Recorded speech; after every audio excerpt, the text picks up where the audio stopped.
Kung fu ஹசல் இந்த படம் உலக அளவில் பல பேருடைய கவனத்தை ஈர்த்த படம்னு சொல்லலாம். இது சைனாவில் ரிலீஸ் ஆன ஒரு படம். எப்படி ஜாக்கி ஜான் ஜெட்லிலாம் இருக்காங்களோ அதே போல தான் இந்த படத்துடைய ஹீரோ அவர் ஸ்டீஃபன் சாவ்னு நினைக்கிறேன். இவர் டைரக்ஷன் வித் ஆக்டிங் இது ரெண்டுமே பண்ணக்கூடியவர்.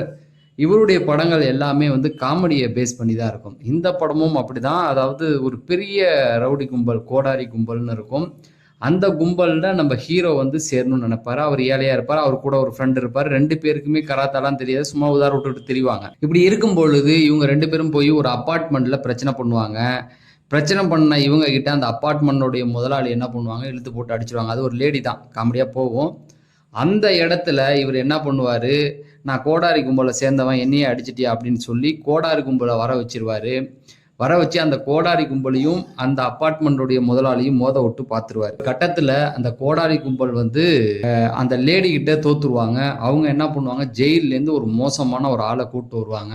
அவன் உலகத்திலே மோசமான ஆள். கும்ஃபூவில் அவனை யாராலையுமே ஜெயிக்க முடியாது. அப்படி இருக்கும்போது அவன் என்ன பண்ணிடுவான், அந்த அப்பார்ட்மெண்ட்டுடைய முதலாளியே அவங்களுடைய கணவர் 2 பேரையுமே அடிச்சு கொண்டு நம்மளுடைய ஹீரோ என்ன பண்ணுறாரு, அவனை எதிர்த்து சண்டை போட வேண்டிய ஒரு சூழல் உருவாகுது. அப்போ தான் அவருக்கே தெரியும், அவருடைய உடல் வாகு பார்த்தீங்கன்னா கும்ஃபூக்கு ஏற்ற மாதிரியே இருக்கும். இறங்கி சண்டை போட்டு கடைசியில் ஜெயிச்சாரா இல்லையா அப்படிங்கிறது தான் இந்த படம். காமெடி வித் ஆக்ஷன் இந்த ரெண்டையும் பேஸ் பண்ண ஒரு படம்னு சொல்லலாம். அதாவது படம் போகிறதே தெரியாது, படம் முழுக்க காமெடி. கிளைமேக்ஸ்லாம் தெறிக்க விட்டுருப்பாங்க. மேட்ரிக்ஸ் லெவலுக்கு சண்டை காட்சியெல்லாம் இறங்கி அடிச்சிருப்பாங்க.